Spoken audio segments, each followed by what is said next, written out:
Ever since man first domesticated the camel nearly 6,000 years ago, a unique partnership has evolved between the two species. It was the animal's strength and endurance and its amazing adaptation to the desert environment that first recommended it to the Bedouin families of Arabia.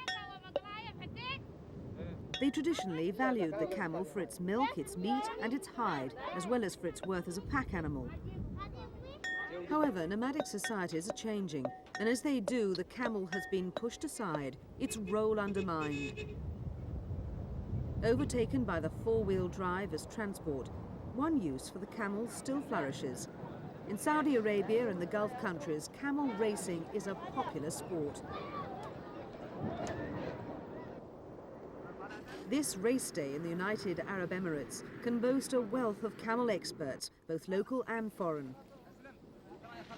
In 1992, delegates from over 30 countries attended the first international camel symposium organised by the Dubai government. One of the attractions of the occasion was a day at the camel races. Camels are renowned for their speed as well as their stamina. A stripped racing camel is capable of doing 20 miles an hour for up to 2 hours, and in short bursts they can canter at over 25 miles per hour.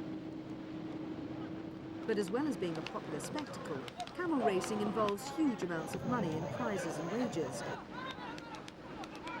A good racing camel is an extremely valuable animal, which will have at least as much money spent on its care and training as the most thoroughbred racehorse.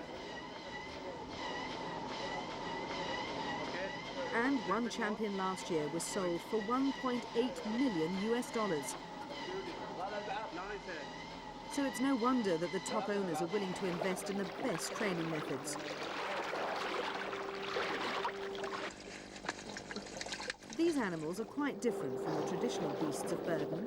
They're bred and trained for speed. Now they're the focus of an extraordinary research program aimed at producing an elite thoroughbred strain.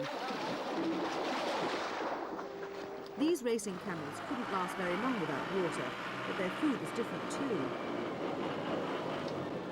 The old-style diet of the camel, which consisted of barley, alfalfa, dates and milk, has been replaced by a high-energy mix of cereals produced at this vast purpose-built mill in Dubai. Especially selected grain is imported from Australia, for example. The cereal mix is supplemented with the addition of minerals and vitamins. A veterinary research clinic has also been set up by the ruling family of Dubai. Here, state-of-the-art equipment is used for blood analysis, disease diagnosis, embryo transfer and artificial insemination. But all of this research is not confined to the role of the camel as a racing animal. The camel is also recognized as a vital part of the livestock of third world countries. A great deal of this research will be translated into practical steps to improve the condition of the camel in underdeveloped African countries.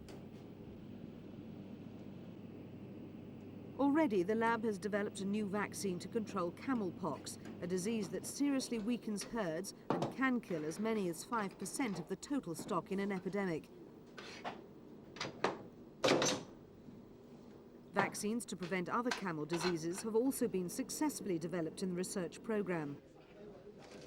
A central figure behind all this work is His Highness Sheikh Mohammed bin Rashid Al Maktoum, the United Arab Emirates Minister of Defense. Sheikh Mohammed takes a keen interest in the development of the super camel.